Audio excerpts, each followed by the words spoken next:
I wanted to finish building my house. I need one more scrap item, but I do not have the money. This cycle is almost up for the hunter. I'm scared as fuck for that.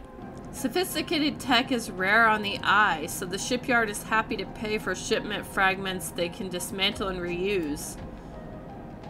Shipment fragment. I don't have any shipment fragment. Oh wait, I do have a shipment fragment. Put that shit in there. Hell yeah. Ooh, that's some good money. Fuck yeah. How did I get that again? I got another one? How? I forgot how I got those. Oh yes, I needed that fucking money. Thank you. A slate in the office advertises that Havanage are looking for informants on gang activity in the eye. They'll pay.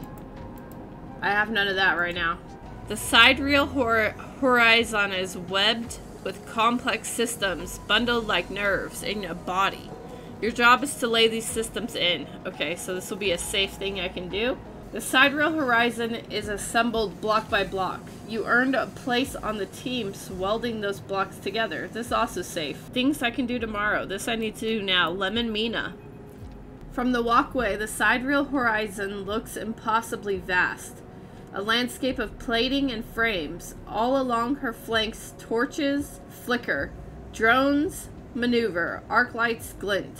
The sense of scale of industry is both stunning and strangely unsettling. Yeah, that could be kind of like a lot to take in, I imagine.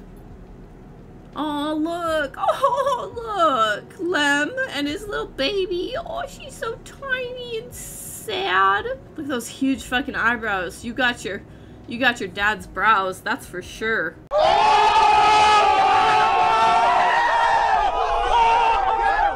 Oh, that's so sad. I wonder what their story is. She's quite beautiful, I think. You turn to see a figure a little way down the walkway, leaning at the railing. He is thin, ragged, his work gear poorly fitting and loose. The torches of the sidereal horizon flicker in his eyes as he turns to you. Lem. He leans back from the rail, revealing a child standing beside him, staring out of the ship. And this is Mina, he adds with a smile. Aw. Hi, Lem. Hi, Mina. Who do I say hi to? It's a little weird to go just talking to his child right away. Hi, Lem. Hi, he replies plainly, then shifts a little closer, down the rail. Mina stares and tucks herself behind Lem, who dutifully picks her up. I guess maybe I should have said hi to Mina. I feel like that's the natural thing to do. Like, be like, oh, hi, Mina. But also a little weird to just do, especially as a robot. Mina looks out from Lem's chest, a dark brown eye twinkling among the rough material. You working on her then? Lem asks eagerly, gesturing to the vast ship, or just admiring. He shifts Mina's weight to the other arm. I'm working on her. Me too, me too. He flashes a Havanage pass. I knew it just to look at you. I mean, he stumbles a little over his words, not wanting to be misunderstood. I mean, you look like a worker. Rude. Rude. If I said that to you, you'd take that offensively. If I was like, man, you look like you work every day, every night. You work on the factory. You're a lowlife. Scum. Okay. Okay. I'm just kidding. I'm just kidding. Factory work and stuff like that is very important in society, and people treat it really bad, and they shouldn't. There's nothing wrong with factory work. My dad is basically like that kind of worker too. She's Mina, and my ticket out of this place, our escape vector, so to speak. Ah, so you're trying to get the fuck out of town. I don't blame you. I want to get out of here too. How? You haven't heard? Anyone who takes a Havana contract on the sidereal horizon will be entered into a draw for the transit support crew. He smiles. We won't get to sleep the journey through, but a couple of decades of service will be nothing for me and Mina if it means landfall on a new world. That's so sad. You have to work for years to maybe get off of this stupid eyeball. It's a long trip. He straightens up, stretching his back. That's a colony ship, friend. The Celis Foundation is sending thousands of people to settle a system well outside the reach of the core worlds. It'll be totally independent colony. No surrogacy, no corporations. Ooh, that's where I need to get going because the stupid corporation's after my ass. Why is it here? Why build it here, you mean? He grins. Don't ask me. I know as much as Mina about that. He ruffles Mina's hair thoughtfully. Well, maybe Mina knows everything. Maybe she's a secret spy for the other people. Maybe deep down inside she has this chip in her head and they're watching you through her. Probably not. But what if? I suppose many corporations weren't too happy about breaking with the idea of surrogacy, setting up somewhere without it feeding back to the core. Maybe Celis got locked out of the corporation shipyards and had to go begging for somewhere to set up. Homeless, just like Mina and me. Oh, you're homeless? Come live in my box. I have space. Mina responds by pushing his hand away. Daddy, She whispers, food. pulling an exaggerated grumpy face. She glances furtively at you as she plays with a set of dog tags that hang from Lem's neck. Damn, you were in the military too, and you're being treated like this? That's so bad. And she's probably starving to death, huh? I could give you some food. I'll take you to a shop. They got the best fungus over at that shop. I'm just chatting a little, meanie. Give Daddy a sec. He turns back to you, and you suddenly notice how tired he looks. I'm not on the Havenosh crew yet, but I'll work my way in. You can do it too, friend. We have to stick together. He smiles a little shakily, and you wonder how long he's been working to break into the official shipyard crew. For sure. No reason to, like, kill his buzz and be like, nah, you are never getting there, even though that's probably, honestly, the case. It sounds like a huge scam. But you don't want to kill his spirits. He'll just go kill himself and throw himself off the side of the ship. He looks out at the side rail horizon, as if trying to pull energy from those flickering torches from the vast hull. We gotta hold out, okay? You aren't quite sure if he's talking to you. Nah, he's probably talking to himself. He's trying to encourage himself. That's how it works. While he stares out, Mina catches your eye curiously. You agree, Mina? She straightens up and meets your eye. Daddy loves me. She says it stubbornly, daring you to question her. Whoa! Calm down, Mina. I wasn't doubting that. What? Mina, Jesus Christ, you're a little defensive. That's making me wonder if he really does love you now. I think he's probably abusing you at this rate. It's not the normal reaction. Lem smiles and lifts Mina. That's it. We hold on. He smiles sheepishly at you. Aw, that's cute. We're just a couple of softies. Isn't that right, Mina? He sets her down, standing by his side, and she clings to his leg. Gotta go feed this one. Pats her back. Maybe see you on shift, huh? Yeah, maybe. He turns and they walk down the walkway, away from the shipyard. You see them talking, and then a moment later, Mina turns around and stops.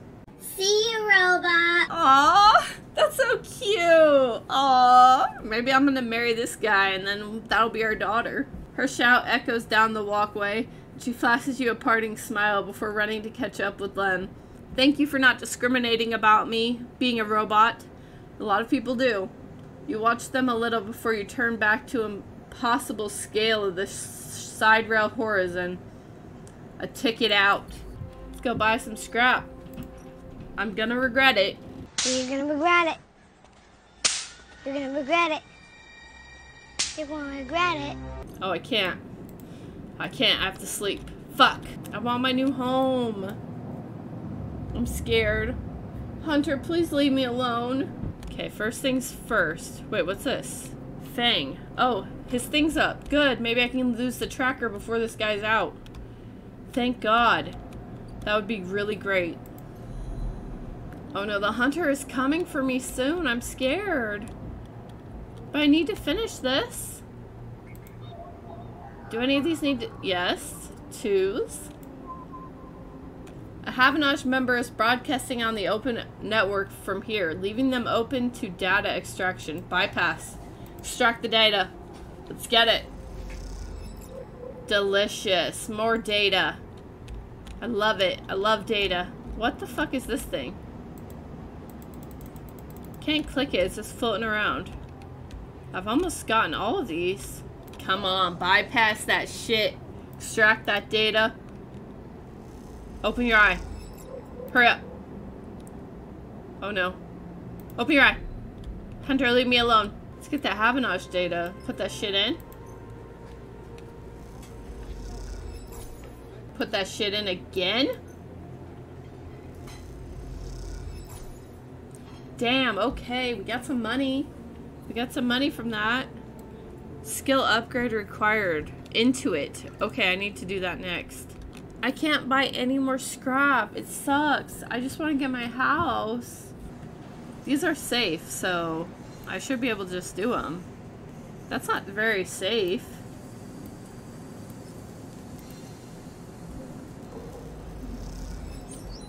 Yes! Money! Once the shift is done, you close your eyes and see the webs of systems running inside the sidereal horizon. You're a natural at this work. Fuck yeah, I am. Let's do this side. I'm gonna be more risky with this dice. Got it. Fuck yeah. This is exacting work. A single bad weld could lead to the ship's collapse. You try to focus, fighting against distractions. I kind of want to use this here. Let's just do it. I want to keep these even because last time I fucked up. Okay, let's go see what Fang has to say. Hopefully he can get rid of this tracker on me. Hey Fang, any good news? As you arrive, Fang comes striding towards you, taking you by surprise. Let's go, sleeper. He puts a hand on your shoulder and turns you back the way you came. Go where? To see Hardenhurst. He gives you a sideways glance. Isn't that what you're here for? He steps into the passenger way, guiding you downring toward the shipyard. Sorry for the hurry, but we have something of an opportunity. Ooh, opportunity. I like opportunities. That data you ripped. Well done, by the way. He grins.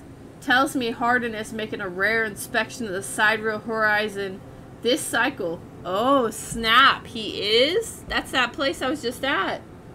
It's the perfect chance to confront him outside of the compound he hides in. Fang takes a sharp turn into a dimly lit side passage. Confront him? That's right. It's the perfect time. What are we confronting him for?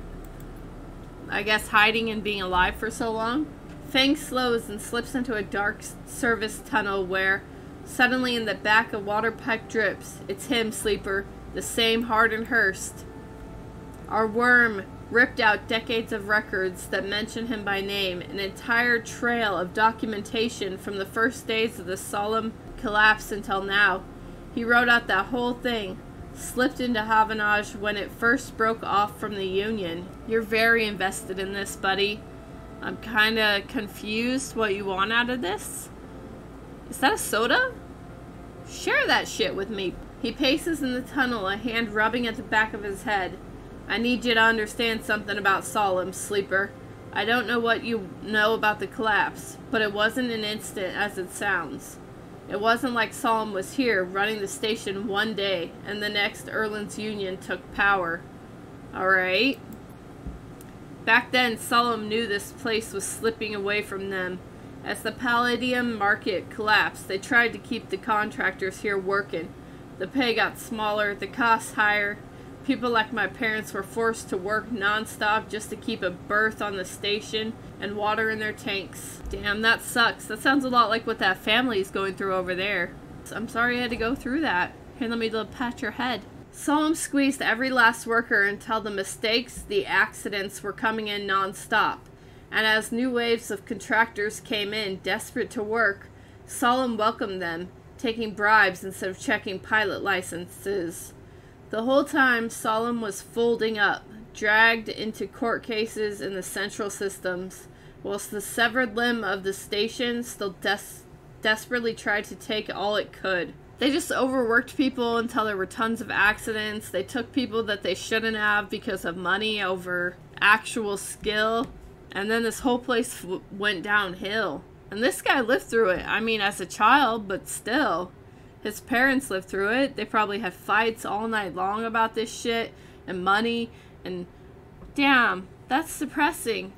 I wonder where that other kid that we just saw, I wonder where the mom is in that scenario. The riots came after the collision at Dock 2. A young pilot, his MEV overloaded with palladium, miscalculated his trajectory and took out a section of the ring. Hundreds died. What? Thousands panicked. My parents told me people were terrified and the blame fell squarely on Solheim. As it should. What?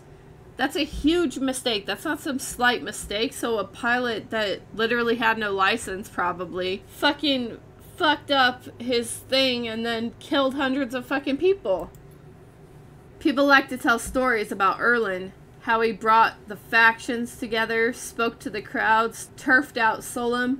Maybe that's true, but my mother, pregnant with me, locked herself in their MEV and welded it to the dock while my father joined the improvised crews, trying to seal up the ragged edges of the gap. He never came back. That's so depressing. Oh my god, I'm sorry I was ever mean about your messy room. You should still clean it up. Like, it's terrible. You're never gonna find a wife like that, I'm telling you. But like, no wonder you're so messy. You lived in a box, welded up with your pregnant mom, and your dad never came home. You have no father figure. Of course they give the black guy no dad. Fang pauses in the dark. They sealed it up, though, and by the time they did, Solheim was gone, abandoning every one of us to the black. Apart, Fang finally turned back to you now, his eyes burning, from shits like Hardin, shits who held their place, rode it out, and slipped into the new structure like nothing had changed, standing shoulder to shoulder with those they had exploited at every step. Okay, so this is revenge. Poor boy was completely out of his mind. And you're not? No, I'm very sane. My motive isn't as 90s as Mickey's. Mine is just good old-fashioned revenge. So Fang has a lot of resentment, and like rightfully so. Like, of course he has resentment. This is a terrible upbringing he had. As a child, his dad left. He was like fucked over from the start. He basically grew up in the worst time possible. And he blames a lot of people for it. And he should. I mean, it is their fault. But this might end very badly for him. Fang starts walking again. That's why I can't just let him strut about the shipyard. This time his past catches up with him. What are we going to do? Are we going to kill him? How is he still alive? Clearly you don't know much about executives. That kind of power comes with certain benefits. So they can just stay alive forever. Fang rejoins the main passageway, which is now wide and glass-roofed. Through the ceiling you can see ships in the mid-construction, their flanks lit by the flashes of plasma torches. The entrance to the shipyard is ahead. This is fucking crazy, dude. We are gonna get ourselves killed. If they have these benefits, we are fucked.